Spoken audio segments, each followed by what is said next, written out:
خوشبو آ نہیں سکتی کاغذ کے پھولوں سے، خوشبو آ نہیں سکتی کاغذ کے پھولوں سے، سچائی چھپ نہیں سکتی بناوٹ کے اصولوں سے۔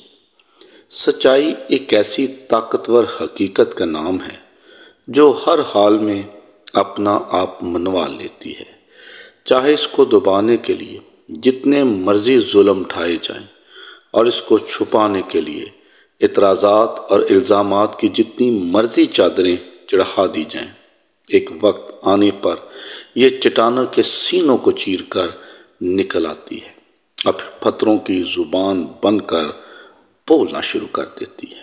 ایک سچ کو مٹانے اور جھوٹ بولنے کے لیے آپ کو کئی جھوٹ بولنے پڑتے ہیں۔ اسی طرح المسیح کے مردوں میں سے زندہ ہونے کی حقیقت اور سچ کو جھوٹ یا دو مالائی کہانی میں بدلنے کے لیے آج کئی جھوٹے اور بے بنیاد الزامات اور اعتراضات یسوع المسیح کی ذات پر لگائے جاتے ہیں۔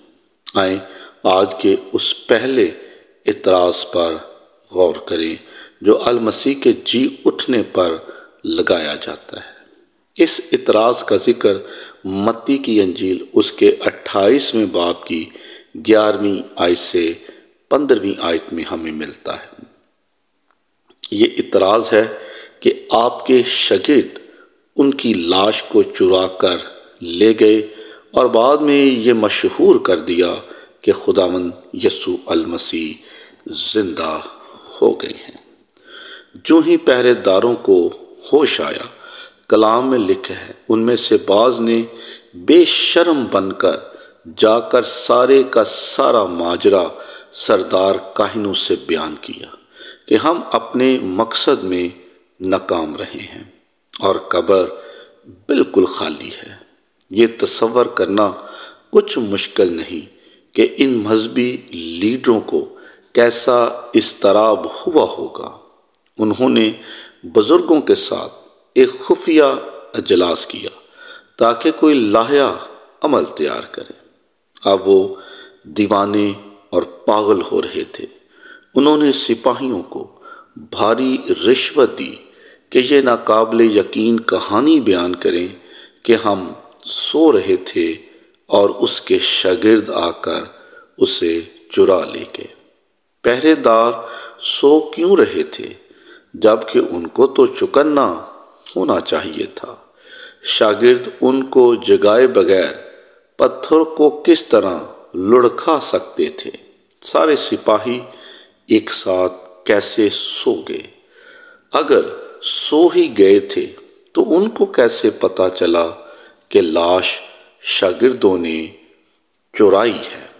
اگر یہ سارا ماجرا درست تھا تو اسے بیان کرنے کے لیے سپاہیوں کو رشوت دینے کی ضرورت کیوں پڑی؟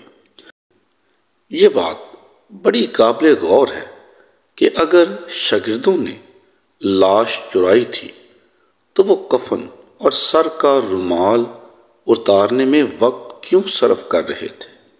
وہ لاش کو کفن اور رومال سمیت کیوں نہ لے کر گئے؟ اور اگلی بات، یہ مظلوم اور نہتے شاگرد بھلا کس طرح ان مسلح سپاہیوں کا سامنا کر سکتے تھے اور وہ کس طرح ان سے دشمنی مول سکتے تھے؟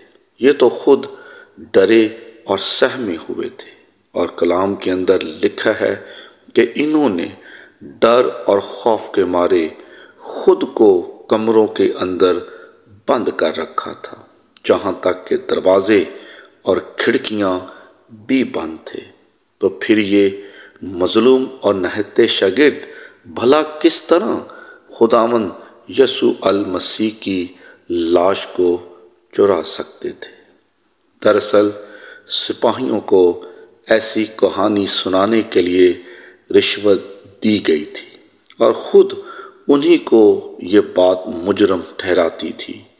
رومی حکومت کے تحت ڈیوٹی پر سو جانے کی سزا صرف اور صرف موت تھی۔ اس لیے یہودی لیڈروں کو وعدہ کرنا پڑا کہ اگر یہ بات حاکم کے کان تک پہنچی تو ہم مداخلت کریں گے اور تمہیں بچا لیں گے۔ سنہیڈرن کے افراد سیکھ رہے تھے کہ سچائی اپنے آپ کو منوا لیتی ہے، مگر جھوٹ کو سہارا دینے کے لیے ان گنت جھوٹ اور بولنے پڑتے ہیں۔ یہ دیو مالائی کہانی آج تک یہودیوں میں مشہور ہے، بلکہ غیر اقوام میں بھی یہ مشہور ہے کہ خداوند یسوع المسیح کی لاش کو اس کے شاگرد چرا کر لے گئے تھے۔ مخالفین چاہے جتنی مرضی جھوٹی، فرضی اور بے بنیاد کہانیوں اور الزامات کو تیار کر لیں، یاد رکھیں کہ وہ کبھی بھی اپنے ناپاک عزائم میں کامیاب نہیں ہو سکتے، اس لیے کہ مسیح وہ سچائی ہے جو آسمان سے اتری ہے، اور خدا کو مٹانا، چھپانا ناممکن ہی نہیں بلکہ نامحال ہے۔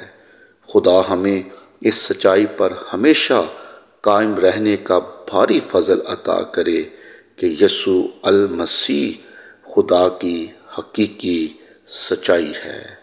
آمین۔